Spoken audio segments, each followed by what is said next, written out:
ಏನ್ ಹೇಳ್ತೀರಾ ಸರ್? ಗಾಡಿ ಡೈಲಿ ಹೇಳ್ತಾರೆ ಕಿತ್ತೋಗಿರೋ ಸರ್ಕಾರ ಬಂದು ಒಂದು ರೋಡ್ ಒಂದೇ ಒಂದು ಈ ರೋಡ್ ಟ್ಯಾಕ್ಸ್ ಕಟ್ಟಿ ಟೈರ್ ಹಾಕ್ಸಿ ಟ್ಯಾಕ್ಸ್ ಕಟ್ಟಿ ಬ್ಲೇಡ್ ಎಲ್ಲ ಮುರಿದೈತೇವೆ. ಬಡವ್ರ ಹೊಟ್ಟೆ ಮೇಲೆ ಹೊಡೆದ ಮಕ್ಕಳು ದುಡ್ಡು ತಿಂತವ್ರೆ. ಅವ್ರೇನು ಬರ್ಬೇಕಾ ಇಲ್ಲಿ? ಅವ್ರು ಜೀವನ ಮಾಡ್ಬೇಕಾಗದ ಇಲ್ಲಿ? ಯಾರು ಮಾಡಂಗಿಲ್ಲ. ಐಷಾರಾಮಿಕಾರೆಲ್ಲ ಇವೆಲ್ಲಿ ಬರ್ತಾರೆ ಇವೆಲ್ಲಿ ಹೋಯ್ತಾರೆ. ಈ ಪ್ಲೇಸ್ ಯಾರು ಇಲ್ಲಿ MLA ಅವನು ಹಿಂಗೆ ಓಡಾಡ್ತಾರೆ. ಹದಗೆಟ್ಟ ರಸ್ತೆ, ಕಣ್ಣು ಮುಚ್ಚಿ ಕುಳಿತ ಅಧಿಕಾರಿಗಳು. ಪೇಣ್ಯ, ತಿಗಳರಪಾಳ್ಯ, ಬಾಲಾಜಿನಗರ 13ನೇ ಅಡ್ಡರಸ್ತೆ, ಇಂಡಸ್ಟ್ರಿಯಲ್ ಏರಿಯಾ. ಇಲ್ಲಿ ಸುಮಾರು ವರ್ಷಗಳಿಂದ ರಸ್ತೆ ತುಂಬಾ ದುರಸ್ತಿಯಲ್ಲಿದ್ದು, ಯಾವುದೇ ಅಧಿಕಾರಿಗಳು ಈ ರಸ್ತೆಯ ಕಡೆಗೆ ಗಮನ ಹರಿಸದೇ ಇರುವುದರಿಂದ ಇಲ್ಲಿನ ಸ್ಥಳೀಯರು, ಇಂಡಸ್ಟ್ರಿಯಲ್ ಮಾಲೀಕರು ಆಕ್ರೋಶ ವ್ಯಕ್ತಪಡಿಸಿದರು. ಡಿಎಸ್ಎಸ್ ಮುಖಂಡರಾದ ಹೆಗ್ಗನಹಳ್ಳಿ ಮೂರ್ತಿಯವರು ಮಾತನಾಡಿ, ಸುಮಾರು 25 ವರ್ಷಗಳಿಂದ ಈ ರಸ್ತೆಯು ಕಾಮಗಾರಿ ಆಗಿಲ್ಲವೆಂದು ಹೇಳಿದರು. ಇಲ್ಲಿನ ಇಂಡಸ್ಟ್ರಿಯಲ್ ಮಾಲೀಕರಾದ ಶುಭ್ರಕರ್ ಮಾತನಾಡಿ, ಪ್ರತಿ ವರ್ಷ 12 ಲಕ್ಷ ರೂಪಾಯಿ ಜಿಎಸ್ಟಿಯನ್ನು ಕಟ್ಟಿದ್ರೂ ಸಹ ಈ ರಸ್ತೆಯಿಂದಾಗಿ ಲಕ್ಷಾಂತರ ರೂಪಾಯಿ ನಷ್ಟವಾಗಿದೆ. ಅಷ್ಟೇ ಅಲ್ಲದೆ ಈ ರಸ್ತೆಯ ಮಾರ್ಗಕ್ಕೆ ಸುಮಾರು ಫ್ಯಾಕ್ಟರಿಗಳು ಇರುವುದರಿಂದ ಯಾವುದೇ ಕೆಲಸ ಕಾರ್ಯಗಳನ್ನು ಮಾಡಲು ಆಗುತ್ತಿಲ್ಲ. ಇದರ ಬಗ್ಗೆ ಯಾರೂ ಕೂಡ ಧ್ವನಿ ಎತ್ತುತ್ತಿಲ್ಲ ಎಂದು ಹೇಳಿದರು. ಪೇಣ್ಯ ಫೈನ್ ಕ್ಯಾಂಪ್ ಕಂಪನಿಯ ವರ್ಕರ್ಗಳಾದ ವಿಜಯಮ್ಮ ಮತ್ತು ಗಂಗಮ್ಮ ಮತ್ತು ಹಲವಾರು ಕಾರ್ಮಿಕ ಬಂಧುಗಳು ಮತ್ತು ಸ್ಥಳೀಯರು ಈ ರಸ್ತೆ ಬಗ್ಗೆ ಆಕ್ರೋಶ ವ್ಯಕ್ತಪಡಿಸಿದರು. ವರದಿ ರಾಮಕೃಷ್ಣ ಟಿಎನ್.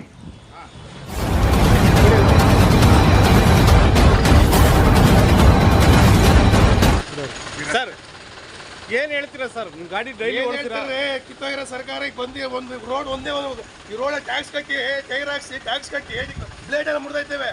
ಕಟ್ಟೆ ಒಂದು ಹುಡ್ಕೊಳ್ಳಲ್ಲ. ಬಡವ್ರ ಹೊಟ್ಟೆ ಮೇಲೆ ಹೊಡೆದ ಮಕ್ಕಳು ದುಡ್ಡು ತಿಂತವ್ರೆ. ಅವ್ರೇನು ಬರ್ಬೇಕಾ ಇಲ್ಲಿ? ಅವ್ರು ಜೀವನ ಮಾಡ್ಬೇಕಾಗದ ಇಲ್ಲಿ?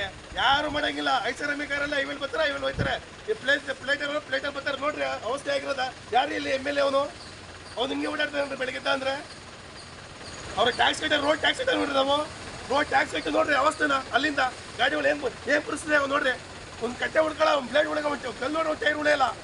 ನನ್ನ ಮಕ್ಳು ಕಟ್ ಮಾಡ್ಕೊಂಡೆ ದುಡ್ಡು ಮಾಡ್ಕೊಂಡು ಆರಾಮಾಗಿ ಅವ್ರೆ. ನಮ್ಮ ಸಾಯ್ತಾರೆ ರೋಡಲ್ಲಿ ಹಾಕಂತೆ.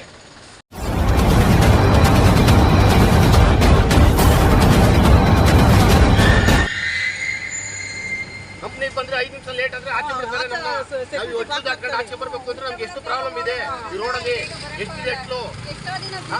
ಎಷ್ಟು ವರ್ಷ ಆಯ್ತು ರಸ್ತೆ ಮಾಡಿ.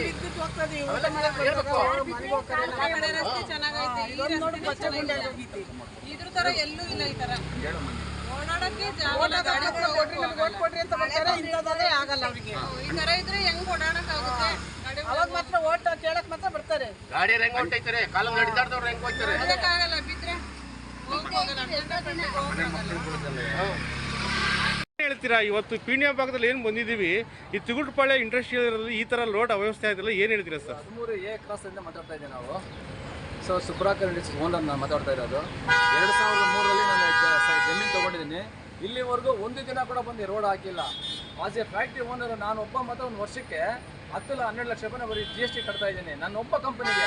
ಸೊ ಇದು ಕೆರಡ 56 ಕಂಪನಿಗಳಿದೆ, 100 ಕಂಪ್ನಿ ಇವೆ, ಸುಮಾರು ಕಂಪನಿಗಳಿದೆ.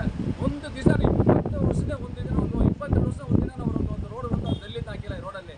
ಸೊ ನಮಗೆ ಎಷ್ಟೋ ಫಾರಿನ್ ಕಂಪ್ನಿಯವ್ರು ಬಂದ್ಬಿಟ್ಟು ರೋಡ್ ನೋಡಿ ನಮ್ಗೆ ಆರ್ಡರ್ ಇಲ್ಲ. Sir last year I lost 5 crore rupees orders because of the road.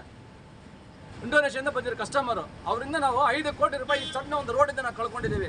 Foreign university ಆ ಥರ ತುಂಬ ಕಂಪ್ನಿ ಎಲ್ಲರೂ ಕಳ್ಕೊಂಡಿದ್ದಾರೆ. ಯಾರು ರೋಡ್ ನೋಡಿದ್ರೆ ಫಾರಿಸ್ ಬಂದು ಯಾರು ಆರ್ಡರ್ ಕೊಡ್ತಾ ಇಲ್ಲ ನಮಗೆ. ಇದು ನಮ್ಗೆ ತುಂಬ ಮನಸ್ಸು ನೋವಾಗ್ತಾ ಇದೆ. ನಾವು ಎಲ್ಲರಿಗೂ ಹೇಳಿ ಲೋಕಲ್ವ್ರಿಗೆ ಹೇಳಿದ್ದೀನಿ, ಮಿನಿಸ್ಟ್ರುಗಳಿಗೆ ಎಲ್ಲರಿಗೂ ಹೇಳಿದ್ದೀವಿ. ಆದರೂ nobody is not taking any risk. Okay sir, ಏನು ಹೇಳ್ತೀರಾ ಈ ರೋಡ್ ಬಗ್ಗೆ? ನೋಡಿ, ಇದು 2003ರಲ್ಲಿ ಕಂಪ್ನಿ ಇಲ್ಲಿ ಸ್ಟಾರ್ಟ್ ಆಗಿತ್ತು ಅನ್ಸೋದು. ನಾನು ಈ ಕಂಪ್ನಿ ಒಳಗೆ 40 ವರ್ಷದಿಂದ ಕೆಲಸ ಮಾಡ್ತಾಯಿದ್ದೀನಿ. 25 ವರ್ಷ ಆಯ್ತು ಈ ರಸ್ತೆ ಕಾಮಗಾರಿ ಆಗಿಲ್ಲ ಇಲ್ಲಿ. ಇದು ತಿಗಡ್ರಪಳ್ಳೆ ಮೇನ್ ರೋಡು 13ನೇ ಕ್ರಾಸಲ್ಲಿ ಇರೋವಂಥದ್ದು. ಮೇನ್ ರೋಡ್ ಪಕ್ಕ ಇಡೀ ಇಂಡಸ್ಟ್ರಿಯಲ್ ಟ್ಯಾಕ್ಸ್ ಕಟ್ತಾ ಇದ್ದಾರೆ ಓನರ್ಗಳು. ನಮ್ಮಂಥ ಇಲ್ಲಿ ಕೆಲಸ ಮಾಡುವಂಥ ಕಾರ್ಮಿಕರು ಗಾಡಿಗಳಲ್ಲಿ ಓಡಾಡೋ ಅಂಥದ್ದು ಬಿದ್ದು ಹೋಗ್ತಾ ಇದ್ದಾರೆ. ನಾವು ಸಂಬಂಧಪಟ್ಟ ಅಧಿಕಾರಿಗಳಿಗೆ, ಇಲ್ಲಿನ ಜನಪ್ರತಿನಿಧಿಗಳಿಗೆ ಎಲ್ರಿಗೂ ಕೂಡ ಗಮನಕ್ಕೆ ತಂದಿದ್ದೀವಿ. ನಾವು ಇಲ್ಲಿ ನಮ್ಮ ಕೂರ್ಲಪ್ಪ ಅಂತ ಇದ್ದಾರೆ, ಅವರು ಇನ್ಚಾರ್ಜ್ ಇಲ್ಲಿ. ಕೂರ್ಲಪ್ಪ ಅವ್ರಿಗೆ ನಾವು ಗಮನಕ್ಕೆ ತಂದಿದ್ದೀವಿ, ರಸ್ತೆ ಸರಿಯಿಲ್ಲ ಅಂದ್ಬಿಟ್ಟಿದ್ದೇನೆ. ಆಮೇಲೆ ಸತೀಶ್ ಅಂತ ಹೊಸಳ್ಳಿ ಅವರು MLA ಜೊತೆಲಿ ಇರ್ತಾರೆ, ಅವ್ರಿಗೂ ತಂದಿದ್ದೀವಿ. ರೇವಣ್ಣ ಅಂತ ಅವ್ರ PAಗೂ ಕೂಡ ಹೇಳಿದ್ದೀವಿ. BBMP ಕಮಿಷನರ್ ಕೂಡ ನಾವು ಅವರಿಗೆ ಮಂದಟ್ಟನ್ನು ಮಾಡಿದ್ದೀವಿ. ಈ ರಸ್ತೆಯಲ್ಲಿ ಎಲ್ಲ ನೋಡಿ ಮಕ್ಕಳು ಮರಿ ಓಡಾಡೋ ಅಂಥ ಜಾಗ ಇದು, ಎಲ್ಲ ಕೆಲಸಕ್ಕೆ ಬರ್ತಾರೆ ಕಾರ್ಖಾನೆಗೆ. ಇವಾಗ ಈ ರೋಡಲ್ಲಿ ಹೋಗ್ಲಿಲ್ಲ ಅಂದರೆ ಬರಲಿಲ್ಲ ಅಂದರೆ ಅವ್ರಿಗೆ ಹೊಟ್ಟೆಪಾಡು ನಡೆಯಲ್ಲ. ಯಜಮಾನ್ರುಗಳಿಗೆ ಹಿಂಗೇನ ಆಯ್ತಂದ್ರೆ ನಾವೇನು ಮಾಡೋಕ್ಕಾಗ್ತದೆ ಅಂತ ಕೇಳ್ತಾರೆ. ಹಾಗಾಗಿ ತಾವು ದಯವಿಟ್ಟು ಇದನ್ನು ಸರ್ಕಾರ ಗಮನಕ್ಕೆ ತರಬೇಕು. ಯಾಕಂದರೆ ಟ್ಯಾಕ್ಸ್ ಕಟ್ತಾರೆ. ಈ ರಸ್ತೆ ಹಿಂಗೆ ಹದ್ಗೆಟ್ಟು ಕುಂತಿದ್ರೆ ಯಾರು ತಾನೇ ಕಸ್ಟಮರ್ಗಳಾಗಲಿ ಬೇರೆ ಆರ್ಡ್ರ್ ಕೊಡೋರಾಗಲಿ ಯಾರು ಬರ್ತಾರೆ ಈ ಕಂಪ್ನಿಗಳಿಗೆ? ಈ ರಸ್ತೆ ನೋಡಿ ಯಾರೂ ಬರೋದಿಲ್ಲ. ಹಾಗಾಗಿ ದಯವಿಟ್ಟು ತಾವು ತಮ್ಮ ಗಮನದ ಮಾಧ್ಯಮ ಗಮನಕ್ಕೆ ನಾನು ತರೋದೇನೆಂದರೆ ಇದನ್ನು ಹೇಳಿ ಸಾಕಾಗಿದೆ. ನೋಡಿ ಇಲ್ಲಿ ಎಷ್ಟು ಜನ ಬರ್ತಾರೆ ನೋಡಿ, ಈಗ ನೋಡಿ ಕೆಲಸಗಾರರುಗಳು ಎಷ್ಟು ಜನ ಬರ್ತಾರೆ ನೋಡಿ. ಇವರೆಲ್ಲ ಇಲ್ಲಿ ಕೆಲಸ ಮಾಡೋವಂಥದ್ದು, ಇಲ್ಲಿ ಯಶವಂತಪುರ ಕ್ಷೇತ್ರದಲ್ಲಿ ನಾವು ಇರೋವಂಥದ್ದು. ಹಾಗಾಗಿ ತಾವು ದಯವಿಟ್ಟು ಅವ್ರ ಗಮನಕ್ಕೆ ತಂದು ಕೂಡಲೇ ಇದಕ್ಕೊಂದು ಗತಿ ಕಾಣಿಸ್ಬೇಕು. ಸರ್ಕಾರ ಮಟ್ಟದಲ್ಲಿ ಏನು 25 ಕೋಟಿ 100 ಕೋಟಿ ನಾವು ಕೊಟ್ಟಿದ್ದೀವಿ ಅಂತ ಹೇಳ್ತಾರೆ. ಇವತ್ತು ಈ ರಸ್ತೆ ನೋಡ್ರೆ ಗೊತ್ತಾಗುತ್ತೆ. ಇವರೆಲ್ಲ 500 ಎಕರೆ 1000 ಎಕರೆ ಜಮೀನು ಐಷಾರಾಮಿ ಜೀವನ ಮಾಡ್ಕೊಂಡು ಓಡಾಡ್ತಾವ್ರೆ. ಇಲ್ಲಿ ಜನಪ್ರತಿನಿಧಿಯಾಗಿ ಕೆಲಸ ಮಾಡ್ತಾ ಇಲ್ಲ. ಇಲ್ಲಿ ಅವ್ಯವಸ್ಥೆ ಐತೆ. ಯಾಕಂದರೆ ಇಲ್ಲಿ ನಾನು ಒಬ್ಬ ಸ್ಥಳೀಕ. ಇಲ್ಲಿ ನಾವು ಮೂಲ ನಿವಾಸಿಗಳು. ಬಟ್ ಈ ಥರ ಜಾಗದಲ್ಲಿ ಇವ್ರು ಬಂದು ಓಟ್ಗಳು ಕೇಳಿ ಓಟ್ ತಗೊಂಡು ಈ ಥರ ಮಾಡ್ತಾ ಇದ್ದಾರೆ ಅಂದರೆ ಅವ್ರಿಗೆ ಶೋಭೆ ಅಂತೂ ತರೋದಿಲ್ಲ. ನೆಕ್ಸ್ಟು ಚುನಾವಣೆಯಲ್ಲಿ ಅವರಿಗೆ ಪಬ್ಲಿಕ್ ಮಾತಾಡ್ತಾ ಇದೆ. ಹಾಗಾಗಿ ಅವರು ಕೂಡ ಗಮನ ಹರಿಸ್ಬೇಕು ಈ ಕಡೆಗೆ. ದಯವಿಟ್ಟು ನಾನು ಹೇಳೋದು ಇಷ್ಟೇ ಮಾಧ್ಯಮಕ್ಕೆ, ತಾವು ಕೂಡ ಸರ್ಕಾರ ಗಂಟ ತಂದು ಈ ರಸ್ತೆಯನ್ನು ಸರಿ ಮಾಡಿಸ್ಬೇಕು. ನನ್ನ ಹೆಸರು DSS ಮೂರ್ತಿ ಯಗ್ನಳ್ಳಿ, ಕರ್ನಾಟಕದ ಸಂಘರ್ಷ ಸಮಿತಿ ರಾಜ್ಯ ಸಮಿತಿ ಸದಸ್ಯ. ಇದೇ ಕಂಪ್ನಿಯಲ್ಲಿ ನಾನು 40 ವರ್ಷದಿಂದ ಕಂಪ್ನಿಯಲ್ಲಿ ಕೆಲಸ ಮಾಡ್ತಾ ಇದ್ದೀನಿ. ಹಾಗಾಗಿ ನಮಗೆ ನೋವು ಇಲ್ಲಿ ಆಗ್ತಾಯಿದೆ. ಯಾಕಂದರೆ ಬಂದವರೆಲ್ಲ ಕೇಳ್ತಾರೆ ನಮಗೆ, ಏನಪ್ಪ ನೀನು ಎಲ್ಲ ಓಡಾಡ್ತೀಯ, ಈ ರಸ್ತೆ ನೀವು ಮಾಡಿಸಲ್ವ ಅಂತ. ದಯವಿಟ್ಟು ಇದ್ರ ಕಡೆ ಗಮನ ಕೊಡಬೇಕು. ತಾವು ದಯವಿಟ್ಟು ಎಲ್ಲ ಮಾಧ್ಯಮದವರಿಗೆ ಇದನ್ನು ಪಾಸ್ ಮಾಡಬೇಕಂತ ತಮ್ಮಲ್ಲಿ ವಿನಂತಿಯನ್ನು ಮಾಡ್ತೀನಿ. Thank you sir.